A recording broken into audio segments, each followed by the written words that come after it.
Just when America has reached a breaking point with division, visionary influencer Danni Benson's I'm Proud of You Sis bro movement taps into the pulse and heartbeat of a culture radically torn. But this loving mom's voice of reason and calm has received national recognition. How'd you balance having your children and always traveling with the Yankee organization? When I became a dad, I said that I would always love like a mother.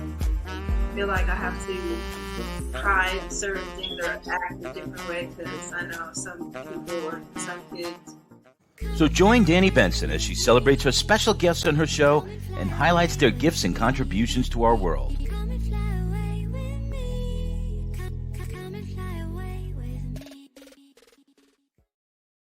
Hi everyone, my name is Danni Benson on I'm Proud of You Sis, featuring I'm Proud of You Bro. I have Kev here.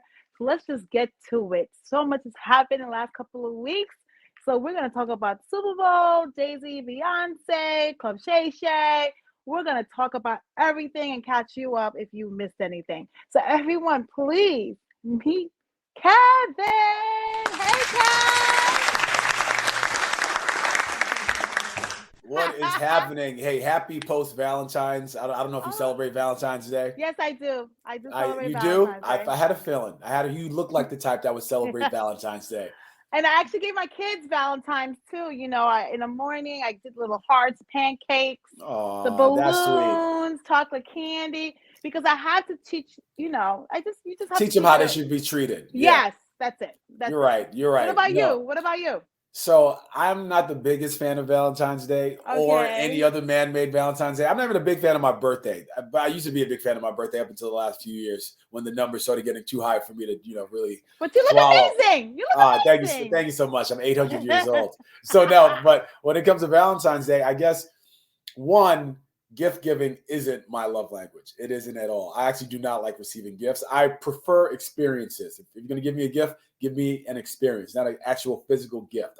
I hate having just more inanimate objects to put places. Like, here's another thing for me to find a place to put it in. So I hate gifts. What is your love language? So what is your love language? My love language is words of affirmation. Please tell me I'm handsome. Tell me I look good. Tell me this fits tonight. Tell me I hosted that event great. Tell me that the point I made on the podcast was wonderful. Tell me I'm funny. I need words of affirmation. That's me.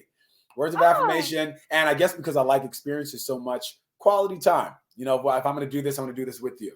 So, but even though I'm not a Valentine's Day person, the person that I'm with is a lover of Valentine's Day. I mean, I feel like Cupid himself shot this woman with the arrow because she is all about it. The chocolates, the candies, the balloons, all that stuff. Danny, I'm sure you remember back in high school, going to high school in New York, when it's Valentine's Day, you get the candy, all the balloons, especially with your birthday balloons. How can me as a boyfriend show how much I love you? By buying you a disgusting amount of balloons for you to walk around with all day that you carry as a badge of honor. Remember that? That was the 90s and the 2000s. But maybe that's their love language. That's their language. I guess so. I guess all New York City girls have the same love language for Valentine's Day and their birthday. Give me balloons. I think it's all women in general. All women want to, I know Valentine's Day is every single day. I know people have said that, but it's that day that is spotlighted. So you better not leave me with nothing because we're going to be arguing at the end of the night, okay? That's all I got to say. So I align more with that notion that Valentine's Day could be any day. You know, a few weeks ago, I took my girl out to this really fancy brunch, and all she was thinking was like, baby, what's going on? What's the occasion? I'm just like, I don't know. I just felt like doing this today. And for her, she just it had to be like a special day for it. But I'm just like, no, every day is special. We're here. We're breathing.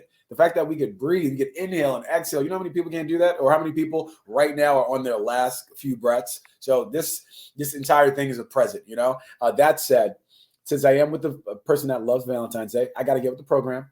So she travels a lot because she's also in events as I am myself, but she's on her stuff are a lot more serious, I have to say, because she's dealing with wealth management and whatnot. That said, she just flew back in today. And today's going to be our day that we celebrate Valentine's Day. Honestly, this entire weekend, we have a couple things planned. Today's going to be more so just like cuddling. That's her love language. They need to add that sixth love language because this girl likes to cuddle. I don't know. Well, it's quality time. It entails into quality time. I guess that in my mind, that's not quality. That's not quality. That's not quality. Spooning each other. What do you mean? You That's not quality, Danny. That's not quality time. You know what? You're right, though. You're probably right. Wait. You're right. I'm lying. You're right. It probably is quality time because when you have a brand new baby, they tell you the kangaroo method. Do you remember the kangaroo method? You got to wrap the baby really tight, and the baby not just wrap them tight, but wrap them tight, skin to skin, skin to skin, so they get to know you. And then, yes, correct. Yes, That's the kangaroo. This is mama. This is papa. That's right. Papa. That's right. Big Papa, Daddy. Yeah. Speaking of Big Daddy Holmes is in the house. Patrick Mahomes is stating he's really making a name for himself. This kid, he looks like he has a pretty bright future. He's pretty good at football. When he got drafted. I mean, I followed him during college. Yeah. I was hoping like the New York Jets or Giants, because I'm a New York fan, got him. I was like, he's going to be a star, because I could tell a star from years before. This drink is for Pat. This drink is for you, Pat. Yo, you did it. It's a dynasty now. Kansas City. That game was so fire right to the very end. It was OT. It seemed like it was scripted. It seemed like it was scripted. No, it wasn't scripted. But I'm not saying that it was, but it just seemed like the fairy tale moment of it all, that not only did they win, yes, their defense was amazing, but it's not that Kansas lost. It's that the Chiefs won. Like, Mahomes took that game. Like, you're watching his greatness on display on the biggest stage possible, and it was unbelievable. It was good. Under 50 seconds, they got that touchdown. But that touchdown happened because the 49ers did an error. There was like a kick, and he kind of missed it, and Kansas City got it. And that was like the turnaround. Danny, you know what's insane? So what? Someone asked me this a few years ago in regards to fitness, because they were so confused as to how are there so many people in fitness industry. And I'm not going to stay on the fitness industry right now, just to give you an example. How are there so many people that are in this industry, but they're unqualified to do the job that they got hired to do? Mm-hmm. So now you have a bunch of football players in the biggest moment of their lives. They're at the Super Bowl 58, 2024, and no one knows the rules to overtime. Danny, they didn't know the rules to overtime, which is so strange to me, because you guys have been playing this game your entire lives. Granted, the rules change depending on what division and what level you're on. You know, what they're doing in Pee Wee football is different from what they're doing in college. And in college is different from what they're doing in the NFL. But you're telling me out of all those players, that entire staff, the head coach, none of these guys knew the rules for overtime? I think they were in the moment. It was a Super Bowl. No, Danny, no. This is when you put on your professional cap. You know, like almost like if you're a comedian and you're not feeling good that day, but you got hired to be a headliner, so now you got to perform. You got to put on your professional cap. Like, I'm not feeling great, but this money looks great in my bank account, so I'm gonna go do what I need to do. And those players have a very nice looking bank account. Well, that is the difference between the greats and the not great. Regular. You know, regular. It's not that they're not great. They're just regular. Yeah. You know, they're regular great. They're regular great, and then great. The people you're gonna remember decades from now. You know what I'm saying? The people that exactly. You know, the people that your daughter's husbands will be talking about. I know, crazy, right? But unless your daughter's talking about football, let me not even try to shade them. But you said it was rigged. You think it was rigged because it was a whole Taylor Swift, Travis Kelce, the whole romance, like. She just won a Grammy last week or 2 weeks ago, and now he's winning the Super Bowl. It's like it doesn't seem a little too perfect. You know it seems too perfect. It seems way too perfect. It just, you know what? That's probably once in a lifetime perfect. Like, it's probably never gonna happen like that again. Ever. Once in a lifetime perfect. First of all, Taylor Swift is the biggest star in the world right now, and in terms of football. Because of Taylor Swift, Travis Kelce is probably the biggest NFL player in the world right now. Definitely the most recognizable. 100%.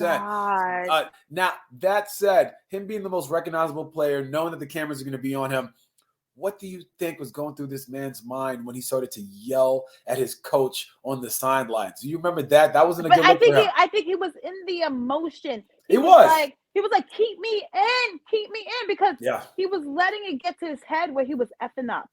Yeah. So I think he was taking accountability and saying, I know I'm effing up. I know I'm effing up, but keep me in. So I think it was just the whole passion, emotional thing about the Super Bowl, I don't think it meant no disrespect at all. It was like in the moment. I agree with you in there. What I don't like, and this is my fault, I could just not look at it if I don't want to, right? If we don't want to look at something, we can just not look at something, you're right? Going online and seeing people comment underneath all the different posts of Travis losing his cool and then saying like, disgusting. He should have been benched. That is gross. This is the real him. No, people. This is just a moment that happened. Like there's so many moments that happen throughout the day. To judge somebody off of one moment, which we tend to do in this culture, and it's so sickening. Bad. And we're all human. We're all human, and we're gonna make mistakes. 100%. But is that your character? Is that something he does all the time? No. Right. So you should judge on the pattern of a person's behavior versus if they make one mistake or maybe 2 times, and then all of a sudden you think this is the person. There's a difference between being human and red flags. Yeah. I think he was being a human. Because you have your political pundit, the Bill O'Reilly, who can be very fiery. He's great at what he does. I love him too, but he can be very fiery. And he's gotten in trouble a couple of times just because of things that he said off the air, not realizing that the microphones were still hot. So this is one of those things where Travis, he knows the cameras are around. Everyone's in front of him, and he's still acting this way because he's feeling emotions. And the fact that everyone wants men to express emotions, but the moment they start expressing emotions, now we want to dial it back. Like, no, we want you to express it, but express it like this. Yes. Do it like this, though. I see that you're doing it, but do it like this. No. You're a big guy, so you can only get small angry. You can't get big angry. No. You can't get big mad. Like, no. That's insane. They shouldn't, and this is why it's hard for men to express emotions, because it's not a playbook about expressing your emotions. You're going to express it based on who you are and how you want to express it. I mean, they've tried coming up with playbooks, and then, you have people. That's how the culture created Derek Jackson. Remember him? Oh, yeah. This is what happens when you guys want men to express emotions. You got some sucker like Derek Jackson. Let me not call him a sucker. He's probably a very nice individual. I just personally, I wasn't a fan. He played his wife. He played himself. Yeah. That's the one thing you shouldn't play as yourself. Women that's still following him after that whole. Of course there are. Why wouldn't they be? Because it's a lack of love. Like because you know why? Because those same women will get upset at Travis Kelce for that 5 minutes that he was upset and still worship Derek Jackson, who has shown a repeated habit of being this person. He's showing you literally. I forgot who said it, but we all say it now. Whenever someone shows you who they are, believe them the first time. Yeah. The first time. Don't wait for the second or the third, because now you believe them the first time. Yeah. But you know what? I couldn't be that mad at Travis Kelce because Usher Raymond had me dancing. You know what I wish he did? I wish he did. Did he do Confessions? He didn't do Confessions, but he did Superstar. He did Superstar, and that's my jam. You are my suit. I love it. No, my jam is My Boo. My Boo. So I gotta tell you, the girl I was dating, oh my God, here we go. We started the Danny concert. Free tickets, everybody. You get a ticket. Now, this is an unpopular opinion, but I hated that song. Not because it was a bad song, but because the girl I was with at the time loved it so much, she called it our song, and she would play it over and over and over. I'm like, okay, there's only so much A keys I can take. You know what I'm saying? And I remember back in the day when we used to all have our songs. Yes. When you're in a relationship. Everybody had a couple. Yeah, you have to have your song. Okay, how's this real if we don't have a song? I know. We're not together. You don't go with me. Do you go with me or not? We got to have a song. That was our song, My Boo. I hated it. But listen, everyone's talking about that performance, though. Your boy Usher, he does it again. Mr. Steal Your Girl. No, he did it with Elisa. Don't leave your girl around me. She play for real. That's my for real. Yeah, he did it. But you know he said, "Come here, Alicia." But I think that was their professionalism. Yes. I don't think he's. They're doing the play. He's fine. He's sexy, and there's another woman in his arms. Like that's what we. And then women love competition, so they wanted more. That's not how the world. That's not how the world sees it. These people, these kids out here, these keyboard warriors. They get online and they go and type up, "Want to be my girl?" Swiss Beats better say something. He Swiss, did. you got 24 hours to respond. He did respond. You know, what did he say? He said this was a beautiful moment. They are both professionals. Yeah. I'm not insecure. My wife is right next to me now. Like, let's enjoy this Usher moment with Alicia Keys as opposed to bringing something out that's negative when it's really not bothering us at all. That's basically And you know what he said. Can I tell you something? Yeah. I've never looked at Alicia Keys like that before, but my God, that girl was killing that red outfit. She was killing in that outfit. She was so gorgeous. She like looked good. Always. I loved it. Aged at like one bit. At all. Amazing with the cape on. I love the I red. love the cape. I love the red. Valentine's Day feeling. Like, you know, it's the weekend. It's Valentine's Day Super Bowl. And I love the hug. It was so genuine. They were both laughing. You could tell they're very good friends because it felt so real. You know what I mean? And it was amazing. I just love the Super Bowl. I love everything about it. Danny, could you believe that some people are calling Usher Raymond's performance boring? But you know what? I did. You know what? 123 million. You fell asleep? What happened? No, I was out partying. I was in the club. Oh my gosh. I needed to go and just like have drinks, have fun with friends. Yeah. But 123 million people watched it. I felt like there was so much going on. He was trying to do every song. So you had to like pay attention because you went like this.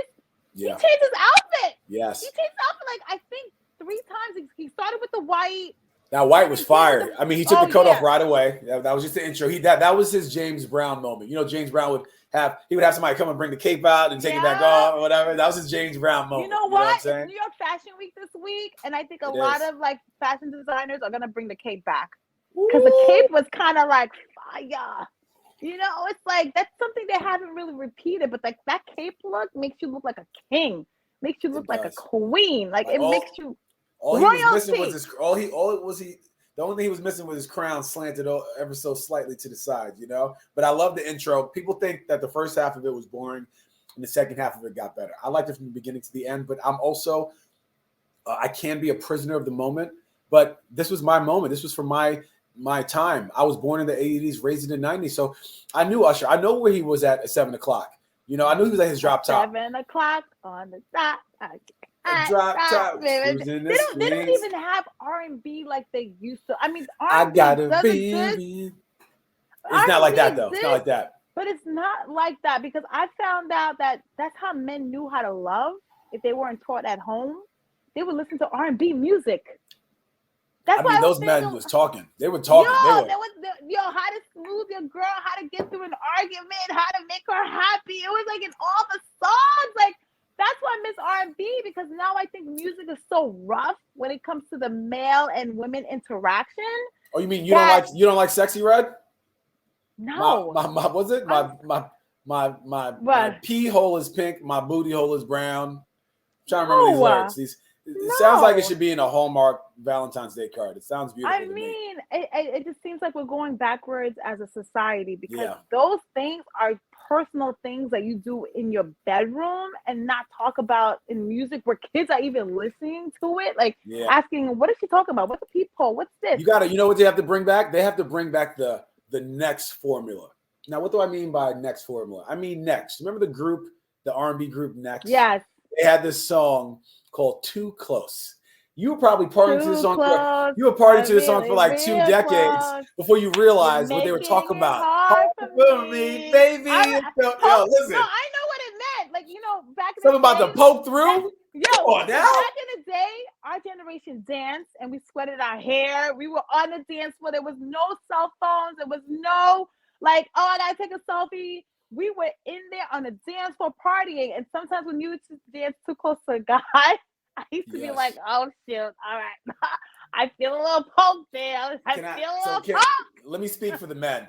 Can I speak for the men? So in the beginning of our, adolescent careers, we don't have a lot of control over what's happening in our bodies. And just to forget grinding, that's one thing. But just the thought of grinding sends all of our blood rushing to the southern regions. So now we're in a dancing atmosphere. We're in somebody's basement. there's some Beanie Man song on, Nah, nah, nah, nah, nah, nah, nah, nah, nah, nah, nah, nah, nah. Killing what they now.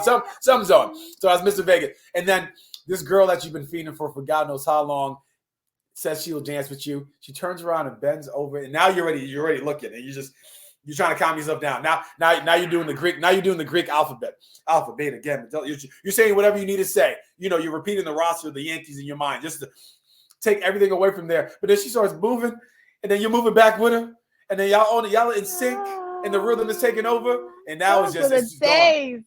Gone. It's gone. Those were the days. Oh my God. It was chivalry at its best. I feel like men used to buy drinks and men bought it knowing that they didn't have to stay with you the whole night. Yeah. They just bought it to have the conversation when the drink was over. Hey, can I have your number? Oh my God, I miss those days. Like the true interactions of relationships. It wasn't like in an app. It was actually face to face. It was like, oh my God! I pray that it goes right back to that. I don't see it coming back. I don't see it coming back. Just like a lot of the cameos at the Super Bowl. I love seeing them, but I don't see them coming back and doing their own thing. It's only one time. What was your favorite cameo of the Super Bowl? Because Usher brought out a couple people. I know we spoke about Alicia Keys, but he also brought out Little John. He brought out Ludacris. Her. He brought out her. The guitar. So I'm hearing. Empowered. So I'm hearing that she wasn't even playing. She was playing. I heard that she wasn't playing, Danny. That's what I heard. And you know what's so cool about her? What? Like decades ago, I think she actually sang at the pregame of the Super Bowl or something. Yes. So it was great to circle back and have her come on as an adult. And let me tell you something about her. She's very musical. She's very talented. Yeah. I doubt that she would come on stage and not know how to play the guitar. No. I didn't say that she didn't. No. Listen to me now. I didn't say that she didn't know how to play the guitar. I said that she wasn't playing live. And I think it's because the Super Bowl, the NFL itself and CBS has a bunch of different rules, some yellow, red tape to cut through. Oh, you know what happened after the Janet Jackson thing? You remember with Justin Timberlake? Probably. Oh, how could I forget about that? That's what happened. I mean, Justin's name has been in the news quite a bit because of Britney Spears and the book that she just came out and all the things that we're finding out about who Justin was in that relationship, which I have to say, I don't like judging people by these moments in their lives, just like how we spoke about Travis Kelce in this one moment. And I get that when it came to Justin, there was a bit more of just a moment, but it was his relationship with this young lady that we shouldn't be privy to.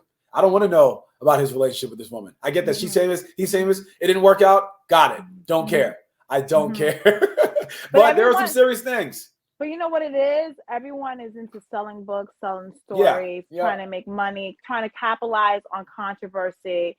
So she knew that statement. Basically, the statement that she put up was that, Justin Timberlake forced her to have an abortion. She knew that would sell. She knew that would sell books because we're in a world of negativity works. No one wants to hear about the polyandry, about relationships. Everybody wants to hear the dirt. I want to know the dirt because we live in a very negative society where the dirt gets more play than the positive, loving stuff. A book, you're gonna have to put dirt in the book. That's the only way that it's gonna work. It's and I don't think that's what she was even going at. She could have just been wanting to tell her story, and it's her telling the truth. And obviously, it is the truth because Justin and his camp, they haven't refuted anything. They're just not happy about it. Just like with Cat Williams, all the stuff that he spoke, no one refuted it. No one's just happy about it. But what I don't like is that, yes, he did something that was wrong, but this was something that happened 20, 30 years ago. Nothing. Has he done it a bunch of more times? Are there a bunch of other women saying he's done it? Has he moved on and now is happily married and has children and has been living his life? Can we just judge him off of who he is right now in this moment? Because we liked him 2 weeks ago. Yeah. And you know what? You know what it is? People have to understand everyone is human and human things happen to human people. And 100%. At the time, it could have been a choice. It could have been what was best. It could have. We don't know the time and the era when this happened. Back then, pro-choice was the thing. And I'm not going to judge a man. I'm not going to judge a man for wanting to, because sometimes I feel bad for men because I feel that it is a woman's choice but the men get stuck with the choice because they don't have a choice. So I get the whole, like, we feel bad for Britney, but I also feel that men should also have a choice in that decision also, because yes, because they both did it together, and it's sad because they both don't get to have a choice of the after effect.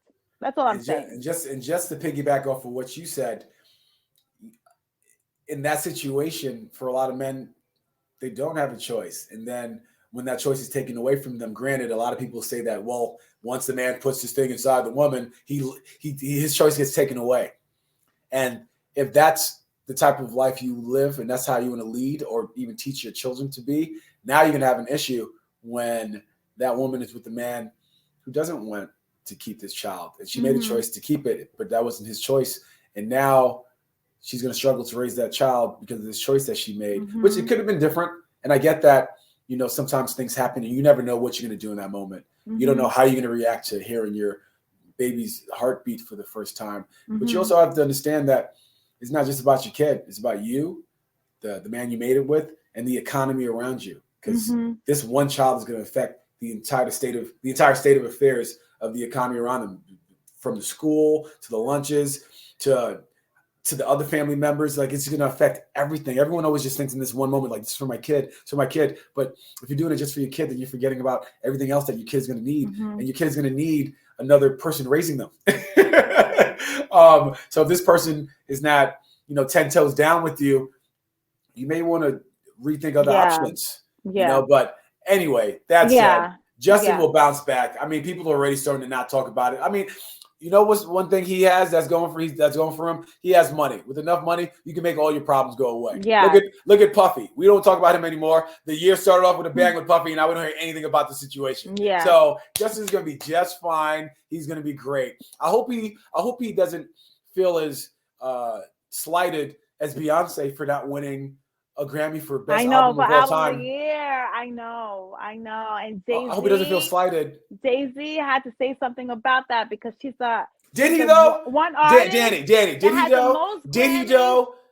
Did he have to say anything? I mean, I think. Go ahead. How did you feel about it? You know what? Kanye started it with the MTV Awards when Taylor Swift won, and he came on stage and said Beyonce deserved it.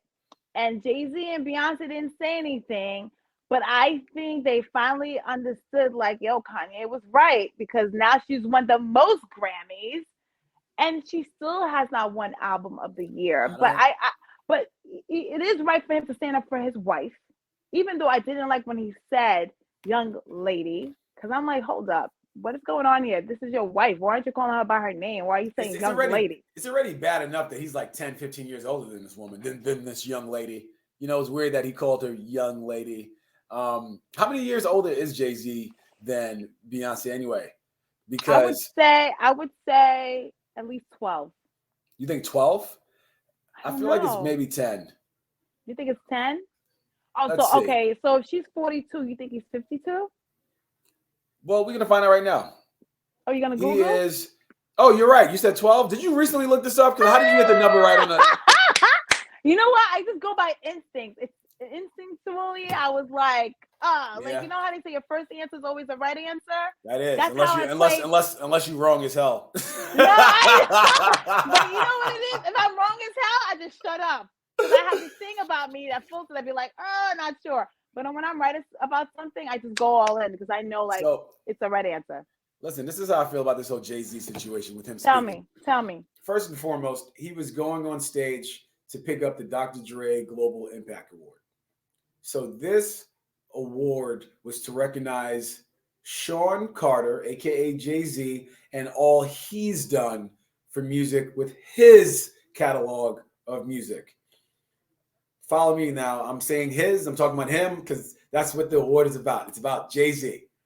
Nowhere in this award or it going to him and him being the first recipient is Beyonce Knowles mentioned at all because she shouldn't be. This is about Jay-Z. So I already was a little taken aback by him starting his acceptance speech for the award going to him for his catalog of music by complaining about what the award show hasn't done for one specific person. I see if he was speaking about it from a color perspective.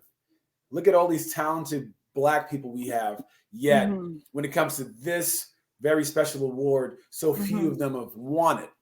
That's one thing. He could have definitely spit it out that way.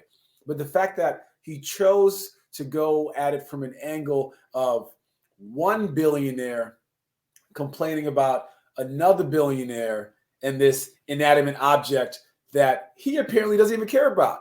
Wasn't he just drinking his alcohol out of it? Yeah, and now, cup, yeah. And now all of a sudden he thinks his wife needs a 33rd or a 34th one. You know, it's just like, Jake, you can't have your sippy cup and drink out of it too. You know, basically, you can't have your cake and eat it too. But I feel that when you label them the king of the queen of the music industry, sometimes people get to feel entitled.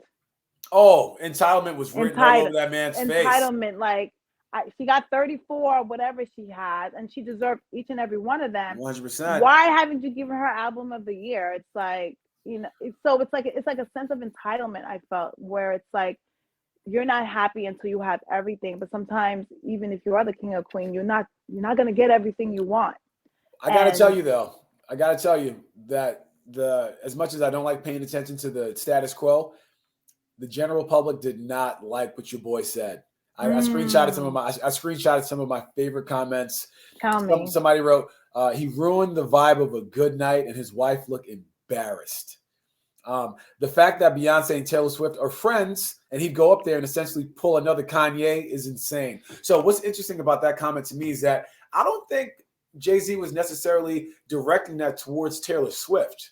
I think he was just directing it towards the Grammys. Everyone made it about Taylor Swift just because she ended up winning that year.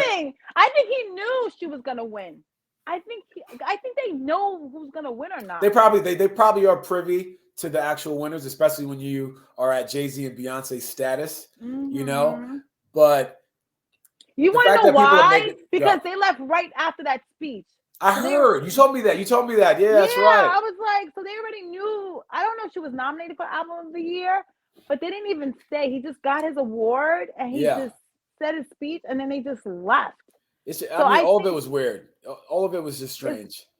It's definitely. Somebody wrote, I think he went a little too far. It's okay to speak your mind for a moment, but don't get carried away. Just thank people and be grateful you won a Grammy. You know, you made a good point when we were talking I loved it. You know, you didn't love it when he laughed and said, "I'm sorry. I tell the truth when I'm nervous." Nervous because I said you didn't like it. So you're not telling the truth when you're not nervous.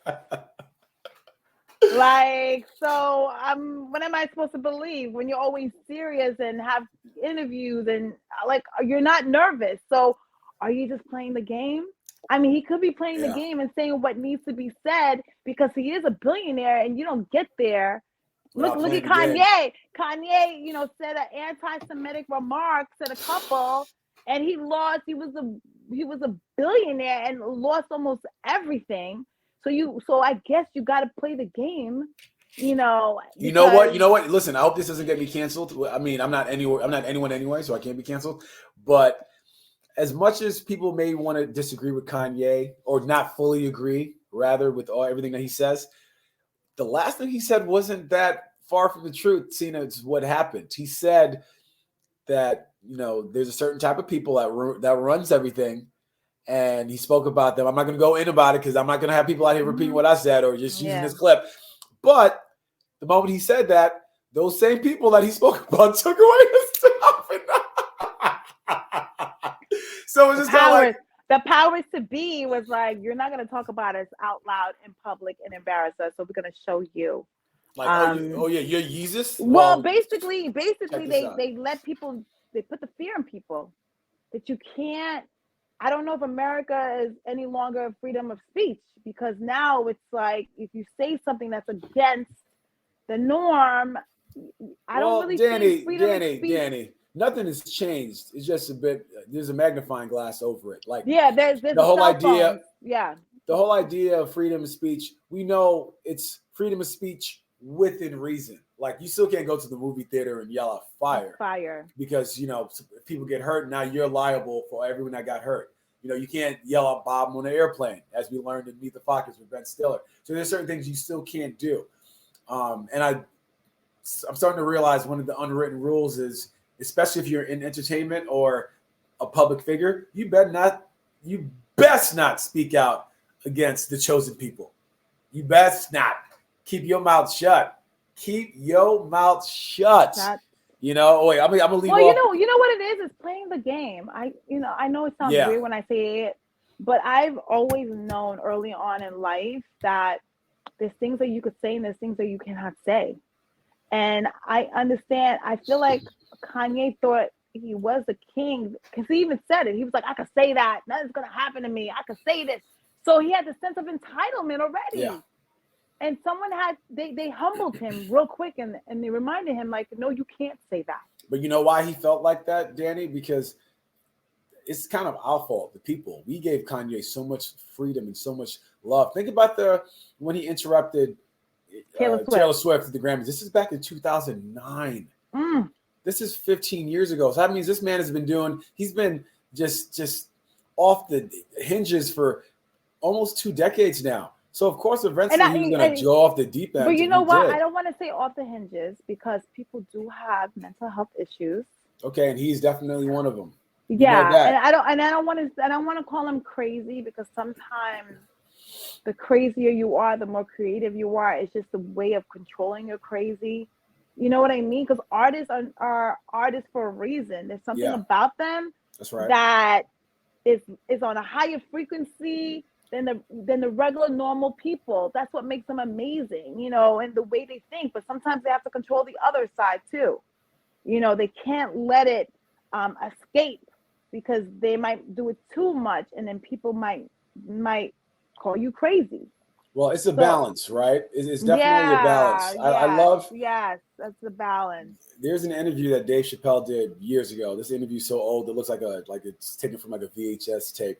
He's on a talk show and he's talking about the comedian Martin Lawrence, because Martin Lawrence had recently at that time had like this crazy episode. He did. Yes, I remember. You remember this? This is back in like the early 2000s. Yeah. And Dave is there at the late night talk show talking to this person because this person's talking about Martin, like how he might be crazy and this and that. And then Dave takes a second and he goes, why is it that anytime we don't understand someone, we just we rope them in that category that they're crazy? And it's unfair because once you do that, it just becomes very dismissive.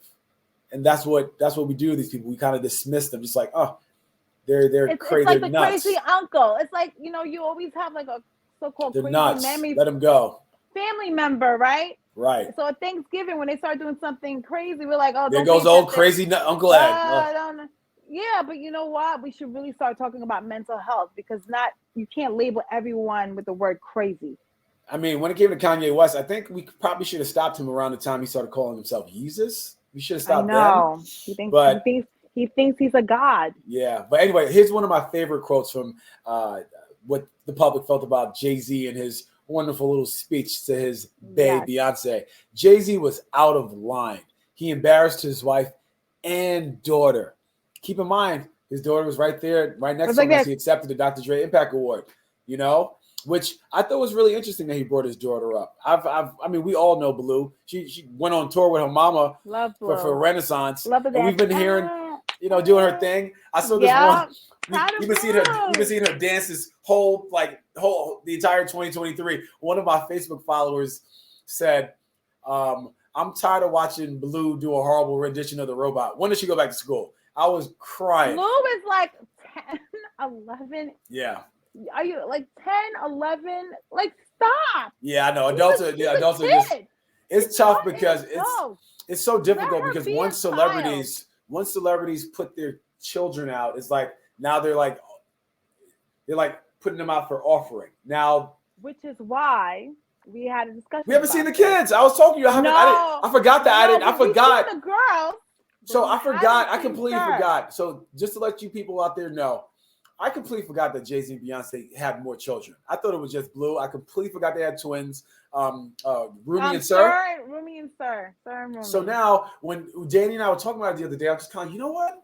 I've never seen these twins. And then the Super Bowl happened and I saw Rumi. You mentioned to me how Rumi's out, but we don't see Sir. And then you told me why you think we don't see Sir. Why don't you think I think we don't see Sir because you just made a point. that you don't want to put your child out there to be harmed. I remember there was a time that Blue was out there and social media would rip Blue into pieces and hurt Blue and say, comb her hair. She looks like a hot mess. You're rich. And as a mom and, you know, and as a dad, that hurts, you know, and I understand why celebrities protect their kids. But in my honest opinion, I'm not saying this is true. I feel, you know, Sir might have a little bit of. Oh, we just lost Danni. As soon as she's about to drop that line. I'm here. What a Sorry. cliffhanger. Go ahead, Danni. And she's back. Go. We're at the edge of our seats. He might have like a little bit of autism. Okay. He might be on a spectrum, or you know, he might be, you know, have maybe ADHD, hyper, or ADHD. You know, not high. There might be some because they're twins. Something's right? going on with something's going on with them. Sometimes, especially with twins, one baby might get more of the nutrients and everything than the other. But I noticed it during Super Bowl because we talked about it before Super Bowl. And when I saw Jayz with Blue and Rumi, and I'm like, okay, why would your little son be there? It's a Super Bowl, it's football, it's sports. He was not there. No. So I think they're protecting him because and the word is not he's off, because kids on the spectrum are brilliant. I just want to say that. But society is mean. Society is off. Is mean. And I don't think Jay-Z and Beyonce want another episode of what happened with Blue. Right. With what would happen to Sir. So I think they protect him and leave him out of the public view. They're being good parents. Yeah. They're very good parents. Yeah, because if he did something funny, they might call him crazy. Yeah. They might, you know, but I hope one day if he is on the spectrum, or he has like ADHD, or he has autism, or is autistic, that Beyonce and Jay-Z would be a platform for that, because a lot of parents are suffering. It's not even worth suffering. It's just, you just have to be. It's a lot. Do more. It's a lot of work. It's a lot to go through. There's a work. client, as you know, I train clients in fitness, and I might be taking on a new client. It's a young lady who I've seen work out. By young lady, I mean she's a bit older. I said young lady. Oh, you sound like Jay-Z now. You sound like Jay-Z. Young lady.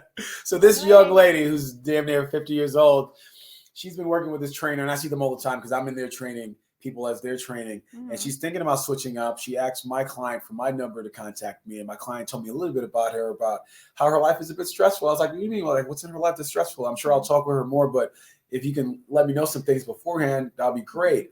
And she let me know, she goes, well, first things first, she has 2 kids with autism.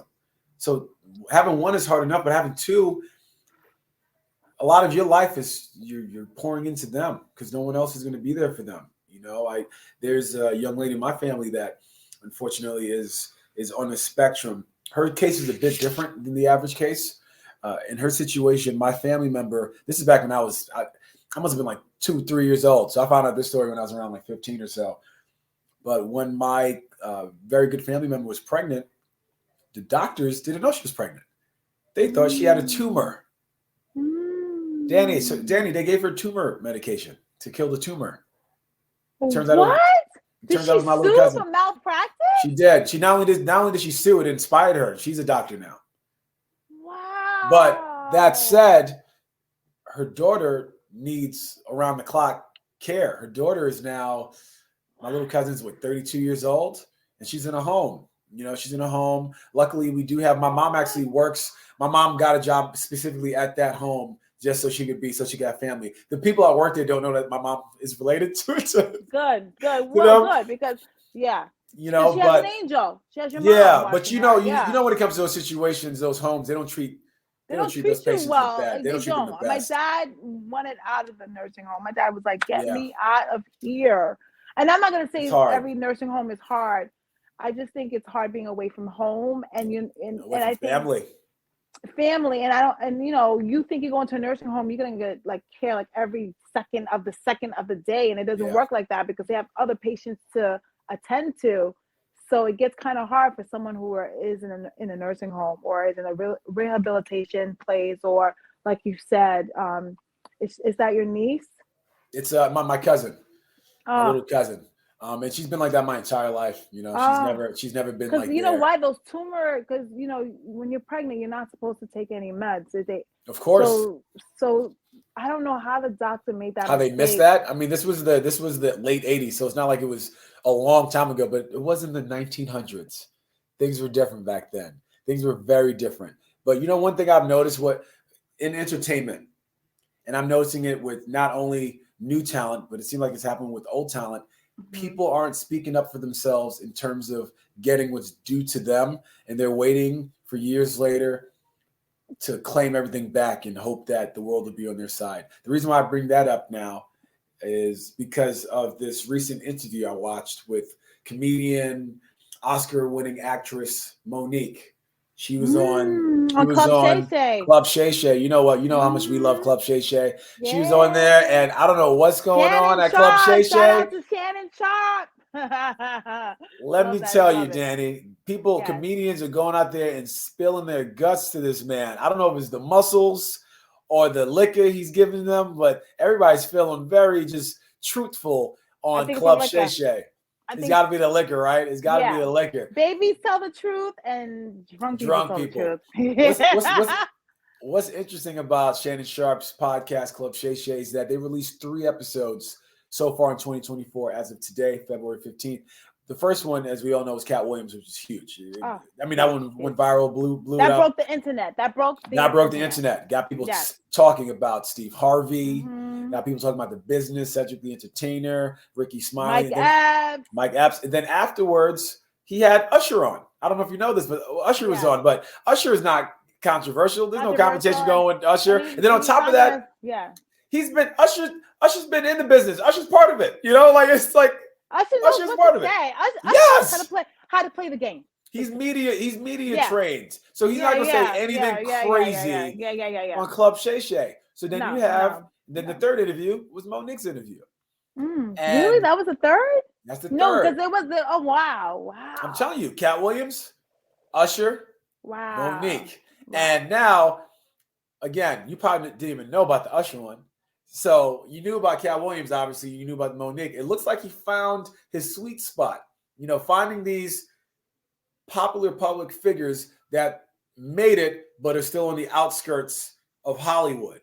You know, Hollywood isn't, they aren't calling these people's phones because some people may be, quote unquote, difficult to work with, which we realized wasn't true, that Monique exposed that wasn't true. Tyler Perry even admitted that he said that to ruin her reputation, and she recorded him.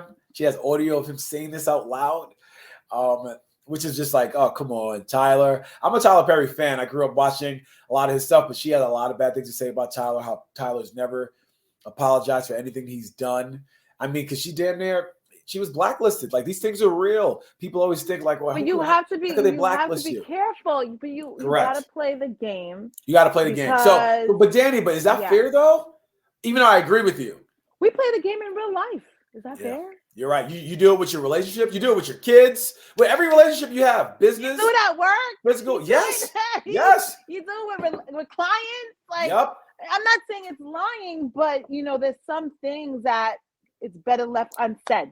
Yeah, it's professionalism. And she definitely crossed that line. She's talking about 2 big, ginormous public figures, and not just for the culture, for the world. Tyler Perry. He has the biggest studio out of any black person right now. Lee Daniels. Lee Daniels too. But I think Lee Daniels, they had a powwow, and I think they're good. They're good now. They're good now. But currently, you're fine. You can't go against the Giants. The Giants know everyone. The Giants just make a phone call, be like, nope, don't mess with her no more. I mean, this is the game. That's it. You're dealing with somebody like Oprah, who is a black female billionaire. All 3 of those things are hard to do. To be black is hard to do. To be a female is hard to do. And now you had the audacity to make it and make a name for yourself, and now you're a billionaire? You think some comedian from the DMV area is about to mess me up? Mess my money up? Because you think you look like me, I'm supposed to be banging with you?